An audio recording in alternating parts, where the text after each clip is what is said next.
I thank you for joining the Crown by Nichele podcast, where we're here to spread light. And I am truly excited about today's podcast. It will air at 7 o'clock. So we are not recording in real time, but please feel free to leave comments or email us or DM us. But I'm extremely grateful for today's guest. I don't remember how we crossed paths, but I remember inviting her to a career forum. And for those who don't know, I mentor girls, and we used to have an annual career forum where we would bring in professionals in different careers that people were interested in. At the time, this awesome young lady was a teacher. So I remember her coming in and speaking with the girls. And then I remember at some point she transitioned out of the classroom. And then I remember seeing out her, it was like a festival or somewhere off of Main downtown. And you were like, walking with a group of people and y'all were acting. It was like an outdoor festival sponsored by the Richland Library, but y'all were like acting like y'all were at a festival. I don't know if you remember that. And y'all were walking around, and you was like, "Girl," and we caught up real quick, and then you kept walking. He's like, "Yeah, I'm going full time in acting," but it was like y'all were portraying at a music festival, even though y'all were actually at a music festival. But it was, I don't know, for a movie or a documentary, what was going on. But I remember you traveling with the group of young ladies in this particular group. And then you start following her on social media, and you see the credits, and you see, I'm watching All American, I'm watching Dope Sick. And she pretty much, to me, stepped out on faith. And if I'm not mistaken, and I'm kind of jumping ahead of myself, you genuinely love teaching. Yeah, I did. I was in education for 20 years. Hmm. And I taught for like 7 years, I think. And then I transitioned to the district office. So I was an instructional technology training specialist where I worked with teachers, helping them to integrate technology in the classroom to engage their students. And so I did that for a number of years, and that particular, our department closed down. And Hmm. after that, I was an instructional coach. But I always wanted to, because in that position, I was able to see students in all aspects: Hmm. elementary, middle school, high school. The area that I worked in was the Lower Richland area for Richland School District 1. But before, I worked in Orangeburg, and I also worked in Denmark, South Carolina. So I was just able to see students at various levels, at various places. Hmm. And I remember I was at Hopkins Middle School, and I was in a teacher's classroom, and I would always hear the kids say that, the people, they don't care about them out in that Hmm. area because of where they are, because they're so rural. And I always Hmm. said, if I go back to teaching in the classroom, I would go out to an area like that. And so when Hmm. our department closed down and we transitioned to instructional coaches, and then it transitioned to something else, we had a choice of either reapplying for our jobs or going back to the classroom. So I was like, I'm going back to the classroom. And Hmm. I was offered a job at different schools, but I wanted to go back to Hopkins Middle School. So I contacted the principal. I was like, hey, this is where I want to come, because this is where those students, I remember one student, I was there once, and I was in the classroom with the teacher, and a student yelled out, like, I wish you was our teacher, and I wasn't even doing anything in the classroom but observing. And it's so funny, because that student was actually my student in the eighth grade That's when I beautiful. started teaching there. And so, and I loved it. I absolutely loved it. Because I feel like, as an educator, our job is to not only teach the students, what we have to teach them, but teach them that they are worthy, that they are Hmm. wonderful, that Hmm. whatever they want to do in their life, that they can do that if they work hard and, map out a plan. There's nothing that you can't do. And just let them know that they are enough, that they are worthy. And that's what I tried to do in my classroom. I tried to expose them to as much as I could expose them to, and just give them everything that I had every day, and let them Hmm. know that they were loved. If nobody else loved them, I loved them. you Mm-hmm. know. And it was hard to leave, but I felt like I was not just leaving for myself, I was leaving for them too, because I feel like I became a living lesson for them. Mm-hmm. If you work hard and you follow your dreams, you can make those dreams come true. And at the time I was acting, I was still acting, but there were a lot of things I couldn't do because I didn't want to leave my students for a long period of time. You know what I Okay. mean?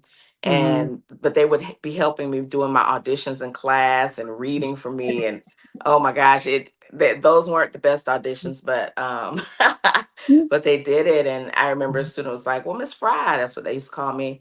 "Oh, what about you? You gonna act? You gonna follow your dream?" And I was like, "You know what? I'm gonna do it." And I'm still in contact with my students today. Like I'm in contact with them on Instagram, so they'll come on live. I'll go on their lives, Mm-hmm. or and I remember I I put on my, because I've had an education page. I put on my page when I was on, I think it was All American maybe, Mm-hmm. or one of the shows I was on, and the kids were just like congratulating me. And one student wrote, "We're so," and I'm paraphrasing, but it's so, it's an honor to be able to support you the way you supported us. Mm-hmm. And I'm like, Mm-hmm. I'm a living lesson. And I hope that Mm-hmm. I'm continually, teaching them things, even though I'm no longer in the classroom. I know that was a long answer for. No, no, but that was a perfect answer. And correct me if I'm wrong, because for some reason you get in your head about names. It's Arischa. Arisha, yes. Okay, I don't know why I want to put an E in there for the E sound. So I was like, let me make sure, because that's why I didn't say it at first. But I love that you shared that story, because I ironically did the same thing in terms of my writing. So when I taught creative writing, or when we would work on dialogue with writing, I will pull up the novel that I'm going to soon be publishing in February. So, and I will pull up pieces. So I'm still in contact with my former students, and they made the comment, "Is this the same novel you read to us?" And mind you, this child is a sophomore in college now, and she was a Mm, sixth grader when I read it to her. And I said, "Yeah, it is." So it's like, it was truly a blessing. Again, making sure that kids feel seen, making sure the kids yeah. feel valued. And I like that you said that. And what I want to speak to our educators out there, it is time out for us just getting a paycheck. It's time out for us just being a space in the classroom. Because at the end of the day, in of all professions, we have to make sure that our customers, and I hate to say that, but that's technically what they feel valued, they feel appreciated. Because is I never forget one particular student, she's a senior this year, and she made the comment to me as an eighth grader, "You're the first teacher that I felt like cared about me." And Mm, that bothered me, because here yeah. you were in school this long and didn't feel valued or didn't feel cared for. That did not rub me the right way. And then seeing Jason Reynolds last week, the famous author, he said, "I can barely think of two teachers that were good teachers," and that Mm, shouldn't be an yeah. education. So my next question for you is, when did the acting bug, like, when did it was like, this is me, this is what I want to do? For me, I think I've done a little bit of everything throughout my Mhm. whole life, because I always thought I was going to be a singer. That was my thing when I was younger. I want to be a famous singer. And then I went to Hampton for a few years, and I did a play there, and I was in and out. It was like, eh. And, and I went to Claflin University, Mhm. and it was university now, it's college then, and I did a play there, and I absolutely loved it. But I did one play called Keeping the Faith, and I played a character named Earl Smooth, which was a man. And Mhm. at the end of the play, people like, "Well, who's? Oh, he was so cute. He was so cute." And then they find out. Then I get to show them that it's me, and it was just such a surprise. It was fun doing that, but it was like, oh, okay, cool. But when I was teaching, and I was teaching in Orangeburg, then I transitioned here to Columbia. They had a faculty choir. Mhm. And so I was like, oh, I'm gonna join the faculty choir, because we get together and sing at our coronation. Is that what it was called? Mhm. Convocation. We'd sing at our Mhm. convocation. Mhm. And the director of the choir, his name was Walter Graham, and he also was an actor at Trustis Theater. And he was like, hey, he was directing the musical director of a play. And he was like, I'd love you to come and audition. I was like, okay. So I went and auditioned for the play, and the name of the play was Smokey Joe's Cafe. And that was it for me. When I did Mm, Smokey Joe's Cafe, I loved the cast. Every night we had a sold out show. I fell in love with acting mm, at that point. Um, and I remember the last night of the show where, the last song we sing is Stand By Me. We're holding hands, singing Stand By Me. And I'm just mm. bawling, crying. And I was like, I don't want this to end. It was the camaraderie, the Mm-hmm. love we had for each other, but it was also, bringing joy to people. I think it's the thing that really solidified it for me, because I know for me, when I go to the movies, I love Marvel movies. I do. I love action. Mm-hmm. I love thrillers.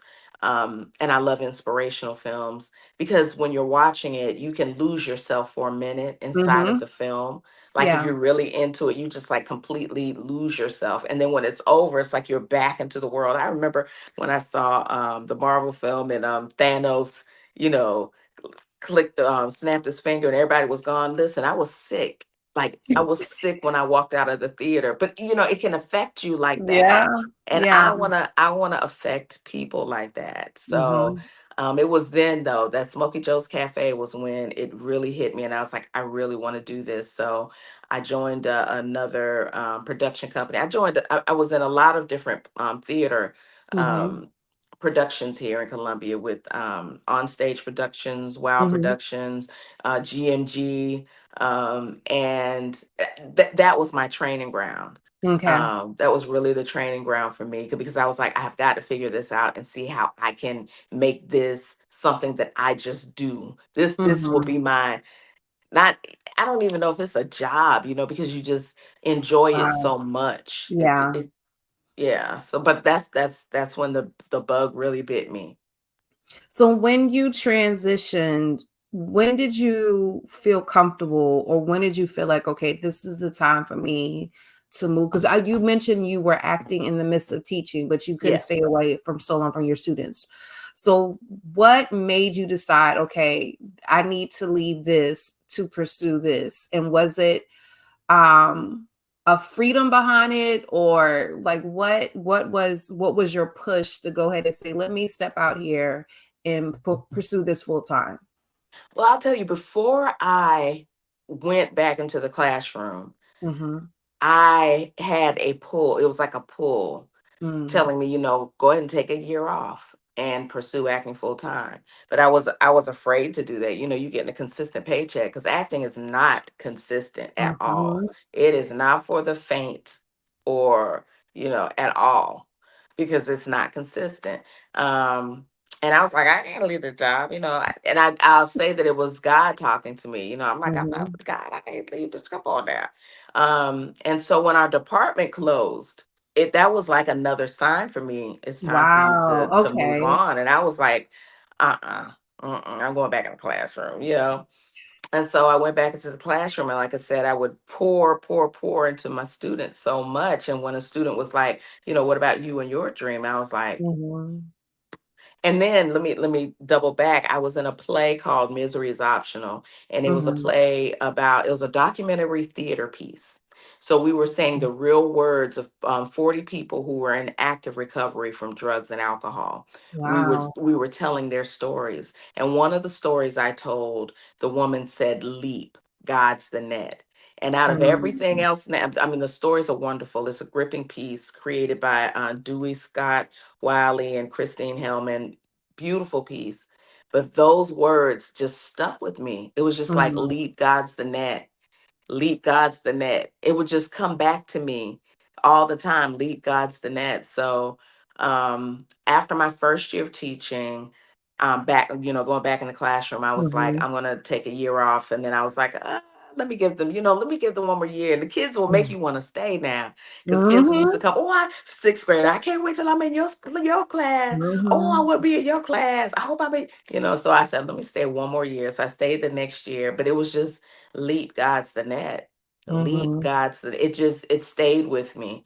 And so that second year, it was just like encouraging them. I'm like, let me show them I'm going to take the leap, and God's going to be Mm-hmm. the net. Arisha, leap God's the net. So it's crazy because I decided I'm not coming back. Everybody was upset. They'll be okay. And I think our contracts are due like in February, maybe Yeah, and February, they March, I admit in April. the last year or two they keep backing it up because they know how teachers act. But yeah. Right. So, but I knew I wasn't coming back like in December. But when our contracts were due, I didn't turn it in. And then COVID happened. And it Mm, was like, what am I doing? Because this is something, that was something that we have never experienced, and we didn't yeah. know what this meant or what was going to happen. Mhm. And so while I was home, what it did do is it kind of leveled the playing field because everybody was home. You know Mhm. what I mean? So acting studios that were like these acting studios, you had to go to LA to be in these classes. They were Mhm. all online. So I was like, oh, I'm gonna take them. So Mm. I I started like taking that. I invested in myself because they were not cheap, but I was like, Mhm. I'm gonna invest in myself. And I took these classes. I was taking classes every day. I was doing Mhm. stuff like every day, every day, every day. And then I booked my first recurring co-star role, my first television role. Shutdown happened in March. I booked my Mm. first role in like November. Wow. I was working. I was like, I'm gonna do this. I'm gonna do that. Just Mhm. taking the notes, just putting everything into play, and just really investing in myself and working. And then when I after I booked that first one, then I booked the second one, then the next one, and yeah, but it was leap God's the net. That just stuck with me. It still sticks with me. And I tell Mhm. people that you could leap, but you have to really believe it. You Oh have yeah. to believe, Mhm. really believe that God is going to be the net. Mhm. You have to believe that. So, and that's why, like, I even like because I post a lot on social media. A teacher commented and told me one time, "You're giving me hope that there's options out there." I said, "No, I'm not saying leave the classroom." I said, at the end of the day, I said I left because God gave me that green light. Because I honestly, I was 7 years away from retirement, and when God so when God told me, I want to say it was around this year, this time, because we have this big conference called Direction Conference at my church. And when God, after the conference went down, he was like, "Okay, this is your last year teaching." I was like, what? No, like, and granted, I was in a situation I was not happy because I realized high school was not my jam. Middle school was. Nevertheless, Excuse me. I like how she said you have to know that what God spoke over your life and believe in the purpose that He has in your life. And for some of you, it may not be acting. For some of you, it may not be an author, but it's something that God has called you to more. And a lot of people, it's not necessarily something different. Sometimes it's just more that he has for you. And as a result, you have to come out your current situation, your current job profession, even though it's comfortable, even though you are getting the steady paycheck, if that's what he placed on your life.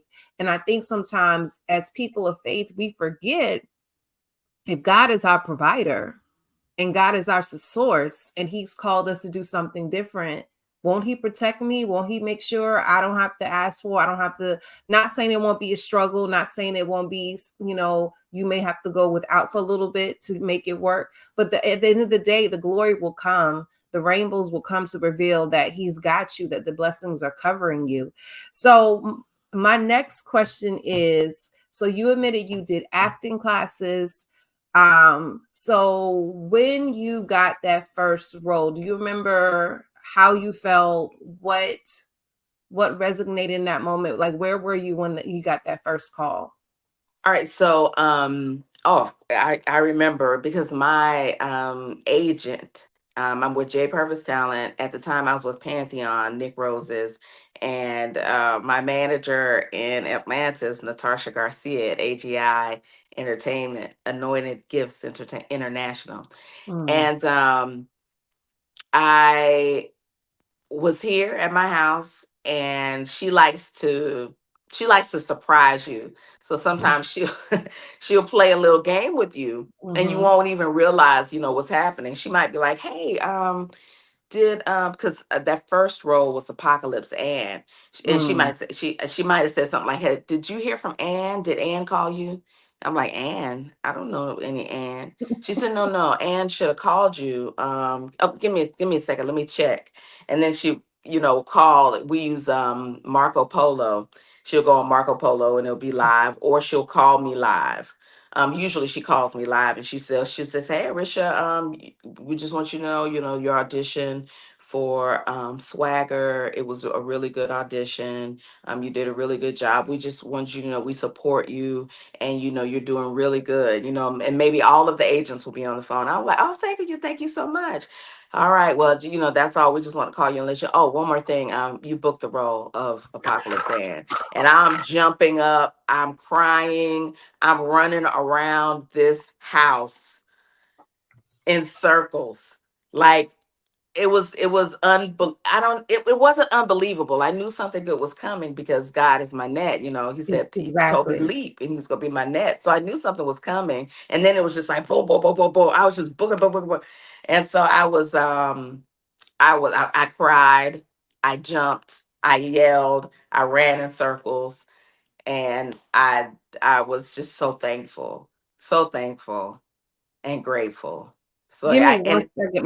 My computer wants to act like it wants to die. Let me plug it up. okay, okay. Ooh, good. I get some water.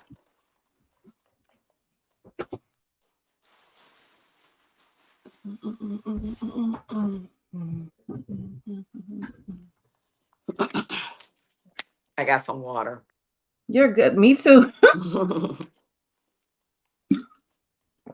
So when you get these roles, I guess I was wondering, I'm curious, what is like the time frame sometimes as you're on set versus you, like what were some of the time frames that you spent on set and then along with preparing for the next role? Like were they back to back or was some time in between or did it vary? So the first one that I booked, we were still under the shutdown. So when Mm, I went to set, we had to be in quarantine for a week. wow. So even if I shot for one day, I would have to go and be in quarantine in the hotel for a week.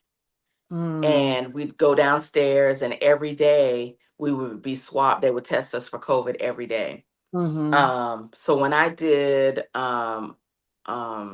Swagger, I think I was gone for like 2 weeks. I think it was two mm-hmm, weeks because I was on set. I was in 3 episodes, 3 or 4 episodes, mm-hmm, but it took. I was on set maybe 3 days. So mm-hmm, the first time I did two, and then I had to go back to do one, so it was 2 weeks. And right after that is when they started auditioning for Dope Sick. And so I mm-hmm, was in Richmond, Virginia, with Swagger, and that's also where Dope Sick was filming. mm-hmm, And so I got that audition. And the great thing about that was it was the same casting director. And then when I auditioned for Dope mm, Sick, I had auditioned for like 5 or 6 different characters. And when I auditioned for the one that I got, I auditioned for her like 3 times, and mm-hmm, 3 or 4 times. And the casting director actually worked with me and, gave me some insight. And I felt like that's one thing the actors need to always know. You'll hear it. You'll hear that casting is looking for you. It's true. They are looking for you. Because I mm-hmm, felt like she saw it in me. I didn't give it to her in that first audition, but she mm-hmm. saw it. So she's like, okay, we're going to pull it Mm, out. And then they did. Now, when I did Dope Sick, I was in Virginia consecutively for 31 days. mm. And it's it's great to have a support system. Like my husband is super supportive. I mean, he's just super supportive. The most supportive husband in the world. I know other people say that, but he is.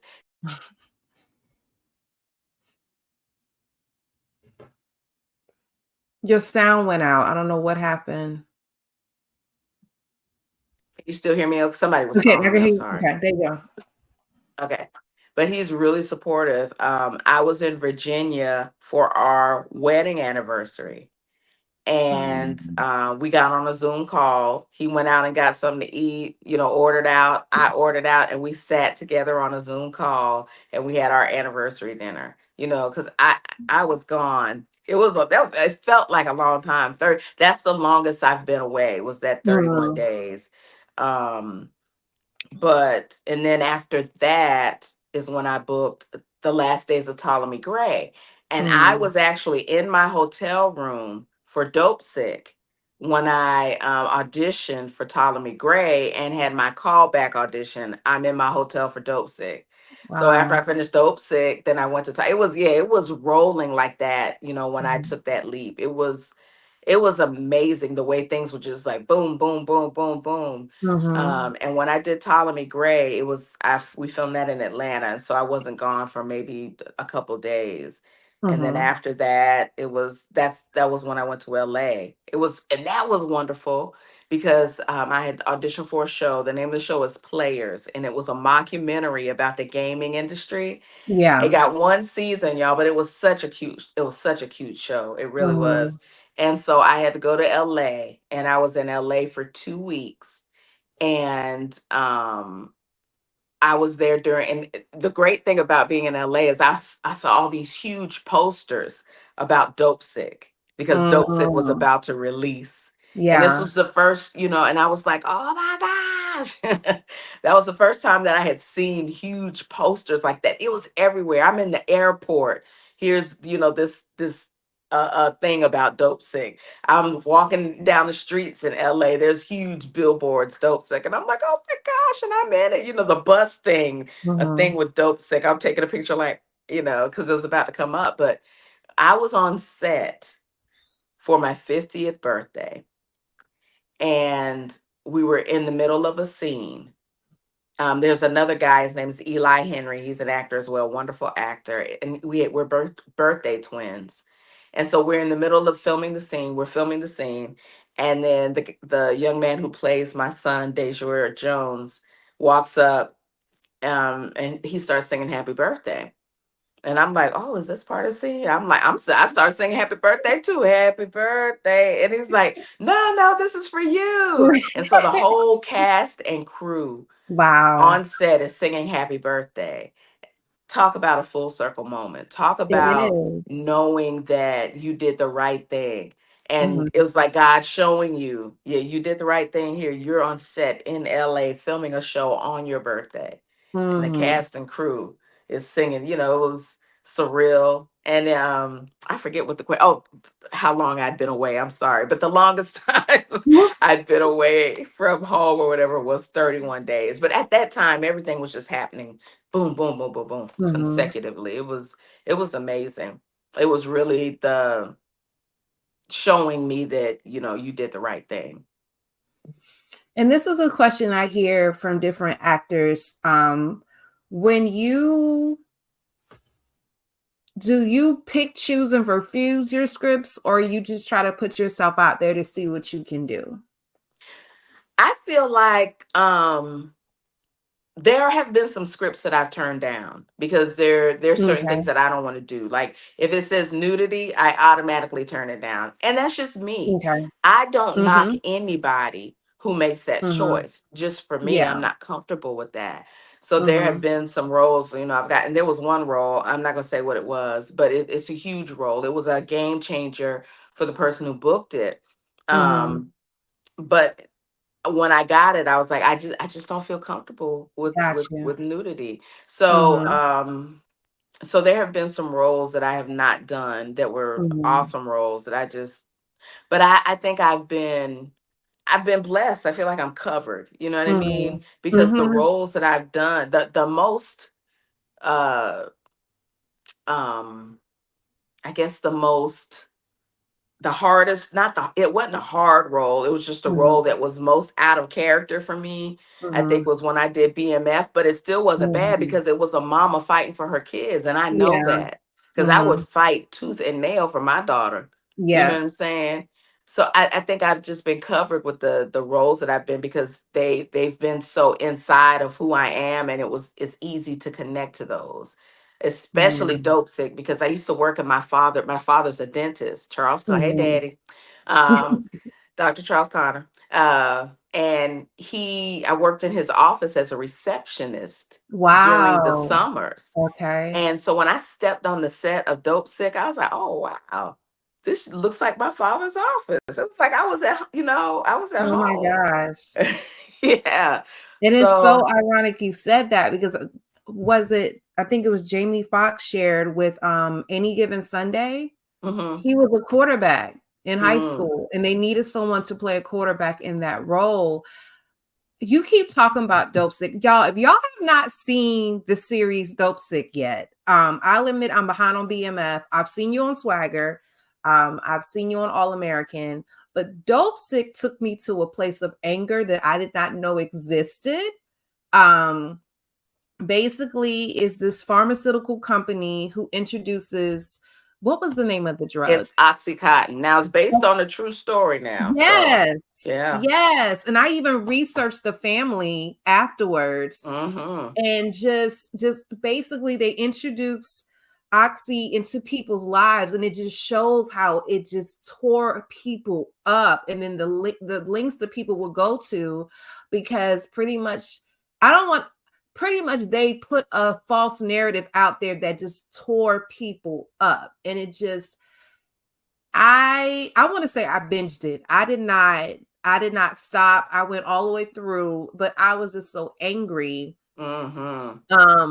At that particular the narrative, but it was something that needed to be said to expose because a lot of people don't know how Right. a lot of these drugs have gotten on the market and how the pharmaceutical it's just it's something it's on Hulu. So please make sure that you tune in. BMF is on Stars. Mm-hmm.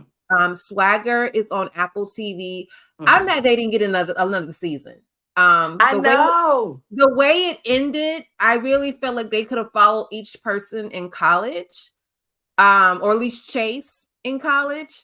But I that hit me more. I remember my kids talking about Swagger. And then when I signed up for a particular phone company, it gave me Apple TV. So I was like, well, let me check this out. And it's like this is really, really, really dope. Like Swagger really highlights, for those of you who don't know, the AAU culture, Mm-hmm. in a sense. So that's a good one. And then I'll admit I have to watch like you did a Christmas movie. I did. Tell us about that. One thing that I've always wanted to do was a Christmas film. So when I booked, y'all, and my audition, I remember the audition because I got the audition, let's say at 1 o'clock, it was due by 4. Mm, And it was pages. So I had to get that thing in and I did. And when I booked it, I was so ecstatic and so happy because I wanted to do a Christmas movie. And it was with Kelly Price, who is a mm-hmm, sweetheart.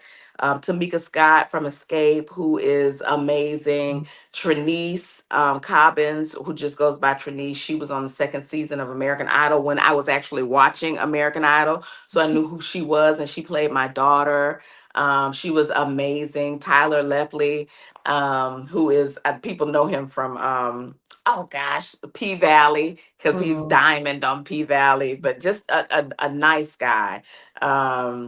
Jarrett Collins, who played my son as well. But it's a redemption story. It's a mm, story about a young lady who goes away from home, and you know how sometimes you go away, you think you're doing this and you think you're doing that, but it doesn't all work out the way that you feel like it should work out. And mm-hmm, sometimes you just got to come back home. And when you come back home, you find yourself and you're welcomed with open arms. And if there are things that haven't been tied up, you had some loose ends, with family, or you can tie those things up. Sometimes it mm-hmm, takes time in a movie, you condense it, but it was really a redemption story of love and faith and just believing in family and knowing that your family has your back. And it's streaming now. When you want to watch a Christmas movie, you can wait till Christmas, but it's still mm-hmm. streaming on BET Plus. And what's the Um, title of it again? it streams on BET Plus. It's No, the it's title of the there. movie. Oh, it's called The Christmas Ringer. Mm-hmm. Yeah. Because a matter of fact, that remind me I need to go on BBT Plus because there's several that I've missed that I need to watch and just catch up on. and you don't just act. Like I was watching, I finally started not finally, I've been trying to wait for y'all to load all 8 episodes, but Tubi is tripping. But Secrets in Plain Sight. Yeah. And I saw your name in the credits. Mm-hmm. Besides acting, what else do you do besides acting? Well, for with Secrets in Plain Sight, I'm in it. I know you saw me in it too, but Mm-hmm. I was the first assistant director. So I do a little directing. I've co-directed several shows with Wow Productions, and I directed a show, The World We Left Behind. That was my first. Mm-hmm. That was like my directorial debut. And then I co-directed the last. Well, not the last show they did, but the second to the last show they did. I co-directed. What's funny is I was watching like one of your promos and you said awesome sauce. Like you say that, right? During COVID, I actually wrote and directed my own show. It was like a micro series called Mm-hmm. Awesome Sauce. I had Wow. 6 episodes that I wrote, and we filmed it through Zoom. I produced it, put it together and put it out. Mm-hmm. So, I'm doing a little writing now because I feel like as actors, we have to create our own opportunities as well. Mm-hmm. So I'm doing a Mm-hmm. little bit of writing. I love taking classes on everything. I'll stay in a class. If Mm-hmm. anybody who knows me knows I'm going to be in a class learning something. Mm-hmm. I actually took a writing class that I really, and it shows you all the dynamics of the show and all that stuff. I've never been a writer though. I'm that left brain. I taught biology, you Mm-hmm. know, but I'm trying to get at that. So I'd say that I write. I also narrate audiobooks, Mm-hmm. which I was gonna bring that up. Yeah. yeah, I really like that. But yeah, I write and I direct and I film as well. I did this 1 minute film competition. Oh my gosh, I can't remember the name of it, but I won the People's Choice Award for my little 1 minute Wow. film. I wasn't in it, but I wrote it, I Mm-hmm. filmed it, I directed it, and there's some of my actor friends here in Columbia. I wanted to, give them a chance to be on film. I actually did end up being in it because one of my actors wasn't able to do the small Mm-hmm. role that I had for them. But yeah, so I do a little bit of everything. And I love that because it's like I know other people speak on being multifaceted and just making Hmm. sure that you are able to tap into whatever there is. Even to the point, I remember certain shows they made it a point. I want to say it was a different world. She would have different actors on the set direct an Oh yeah, episode. So it's like making sure that you are able to tap in all into your talents. For those who don't know, Secrets in Plain Sight is streaming on Tubi. They're now in season 2, part hmm 1. What I love about watching Secrets in Plain Sight is you just see all these different aspects of Columbia.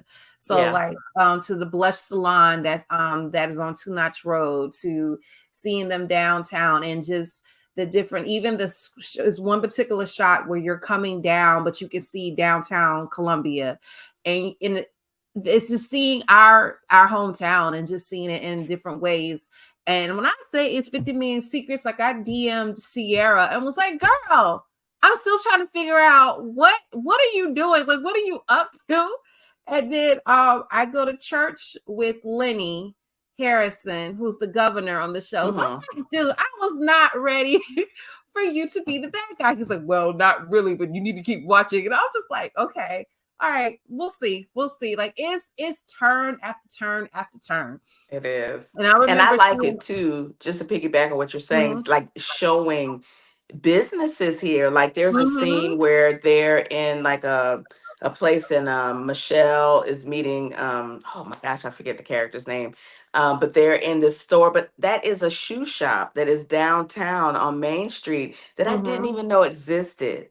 Or mhm, when Rod's character is playing pool, that's a cigar bar that's on Broad River Road that I've passed that building so many times, and it's beautiful inside with mhm, these leather seats, and it has a bar, and then the, mhm. the back area where they were drowning the guy, that's Yeah. the back of the cigar shop that has such a Mhm. nice deck area out there. So I like it because I'm discovering all these little hidden gems right here in Columbia that could be a show within itself, like the behind the scenes, like highlighting those small businesses. I It just could because be. because I'll admit, the scene where Sierra's characters in the bookstore, that's all good books from Five Yeah. Points. Yes. So I immediately recognized because I've been there before, but it was just like, do people realize, okay, I'm looking at small businesses I can frequent and see and whatnot, which I think is a beauty within itself. And it's just, I came across Wild Productions by watching the plays. Hmm. If you do not follow Wild Productions, follow them. They put on awesome plays. Um, at least once to twice, if not more than that, a year. They just recently had a play that I was like, I Hmm. missed it. But it's between that and just it's just so much in Secrets in Plain Sight. So again, it's on Tubi. Catch up on season 1. Season 2, part 1 is up now. So definitely tune into that. So what is next for Arisha? Arisha is gonna conquer the world. I think what's next for me, something that I really want to do, is I've been connecting with other. There's so many creatives here in the city, Mm-hmm. and you think, Columbia is so small, especially if somebody's coming from a bigger city. You think Columbia's small, but it really is. It's not. It's not that small. Like I Mm-hmm. went to the Second Act Film Festival last night because I was in one of the films there. And congratulations, Ebony Wilson. She's a filmmaker and writer, director. She won for Best Musical Score because she scored all the Wow. music herself. But just connecting with other creatives, and there's so much that we can do here. Did you know that there is an Emmy Award winning film company that's right downtown in Columbia? No, No. we who would know these things? You just have to get involved and plug in. And Mm-hmm. so what's next for me is, connecting, writing, and producing some of my own works. I want to do something that's like just inspirational because Mm-hmm. I think we see a lot of good shows. We do. We see a lot of good shows, but I want to inspire people.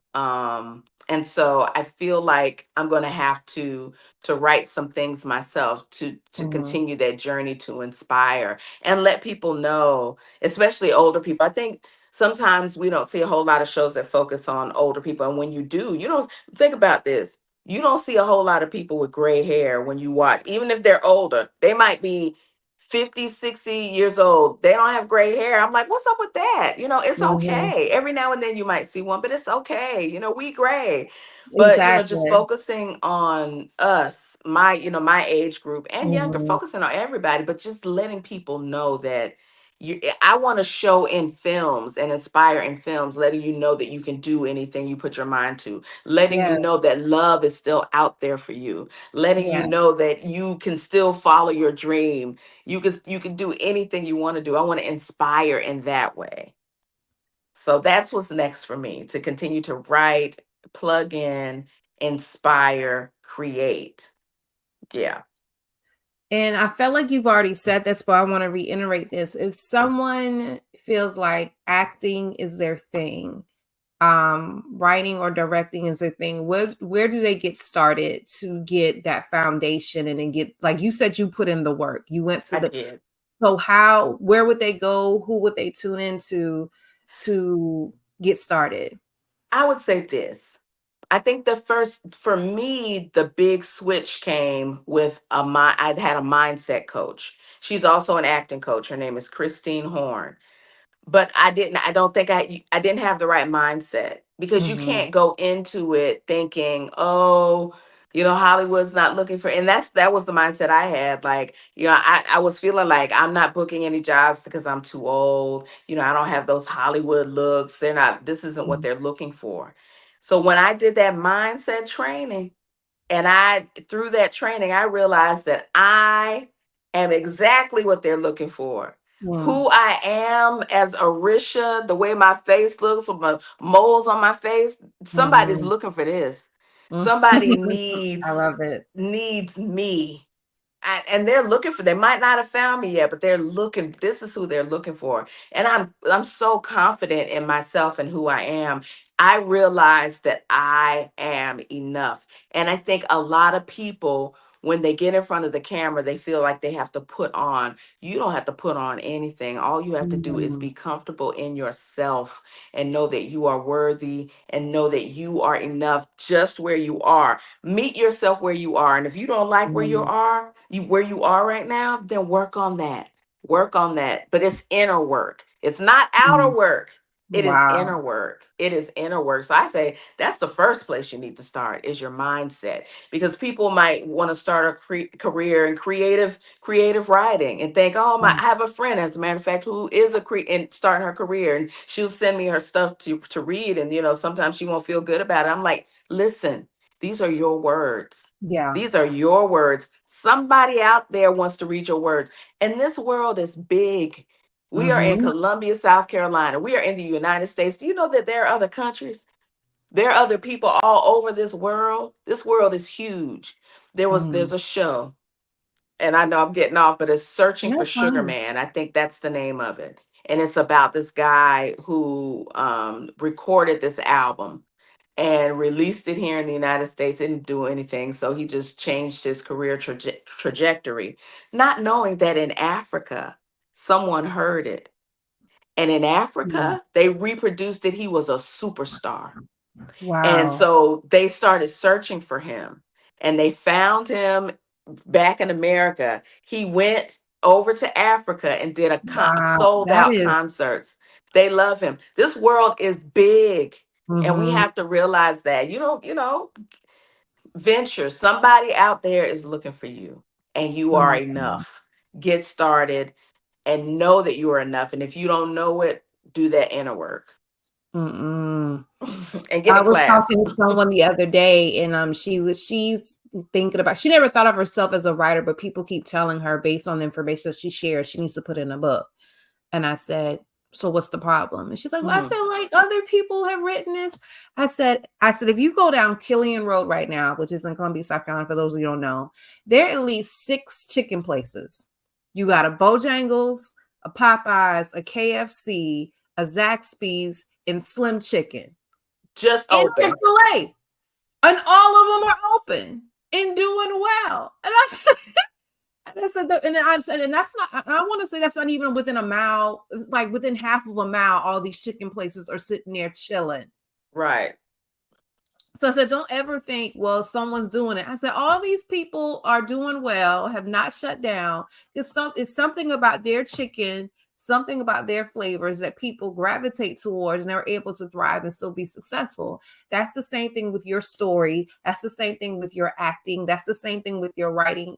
Whatever God has placed in you to do, there is room for it to abide. There is room for it to thrive, but you just have to believe in that within yourself. So I like how you said it starts with your mindset, because if you don't believe Mhm. in your gift, it doesn't matter what other people see in you. It doesn't matter how people value you. If you don't see it, then you won't operate and be bold about how I got this and what I got they need. So I am just beyond excited. I'm beyond like every time I get a chance to see you on the screen, I don't get a chance to post it in real time because I got too much content on my phone, but I definitely record it like, that's And you'll inbox me, and I love it. I appreciate it. so it's one of those things where, because I remember when, like, I love the stories where I remember when people were in a certain place and now they're here, and just watching people operate in their boldness, watching people operate in their faith is a blessing within itself. But again, you have to believe that within yourself. So that's why this was entitled Faith Moves, because some of you have something inside of you that you know that God told you to do. Like, one thing I share with people, my journey, I understand. I don't truly understand, but I understand why God took me through education, even though He told me in 2000 ish, I was a writer. So He told me all the things that I was going to write, all the things that I was going to do. But I'm now in 2024 fully stepping into that role. But He took me through 20 years of education, which I realize is factoring into my writing and some of the things that I'm doing outside of education. Nevertheless, if He spoke something into you and revealed it to you, and I was never hesitant about stepping out. No, I take that back. when my kids would question me, Miss Chickens, when you gonna publish a book, and when you gonna be a full-time writer? And they would even ask me, if you were to get a book deal, would you leave teaching? I was like, heck yeah. I said, if there's the right number of zeros behind it, yeah, but that never happened for me the way I thought it would, and God took me in a different route as far as my writing and publishing is concerned. But definitely, if you believe in what you have and God spoke something, don't be afraid. Like she said, leap. God is your net. That means He got you, which means whatever you want to do, whatever you want to accomplish, it can be. It's not. It can. It will. It will. It's just a matter of you stepping out there. You may not know exactly. I'm pretty sure Arischa did not know exactly how her career would unfold. But once she started taking the steps, once she started taking the classes, everything lined up because she stepped out there and did exactly what she knew God had called her to do. So I greatly appreciate y'all tuning in. My next episode is going to be on October 29th, which I will admit is a live stream. Like I shared on my previous episode, I'm in a blessed place where I now have once who were kids who are now thriving adults doing awesome things. And my next two guests, Dominique Lemon and Terrell Vaughn, they were students who I both had in the 7th grade in ELA at Blythewood High School, and they're now professionals doing the doggone thing. But one of the reasons why I'm bringing these particular young men on, not only were they awesome students, they were awesome athletes. And we have to get to a place where, as parents, that we expect an excellence for our kids that will cause to impact them even as adults. So that's another cultivating greatness episode, and basically just speaking on how we just can't have our kids up and down, running down fields, and they're not putting any things in their minds. Both of these young men, again, were stellar athletes, but for whatever reason, even though they expected to be in the professional sports arena, they're now just as professionals, period. But they still strived well. And we're going to talk about that and just their growth and how they were able to excel and just stay focused. So I greatly appreciate y'all tuning in. That will be episode 10. And I think I'm going to take a break because this is a whirlwind I was not expecting, but it's been awesome sauce. And I greatly appreciate you tuning in. Follow me on social media if you're not already. And y'all continue to be awesome sauce. Thank you.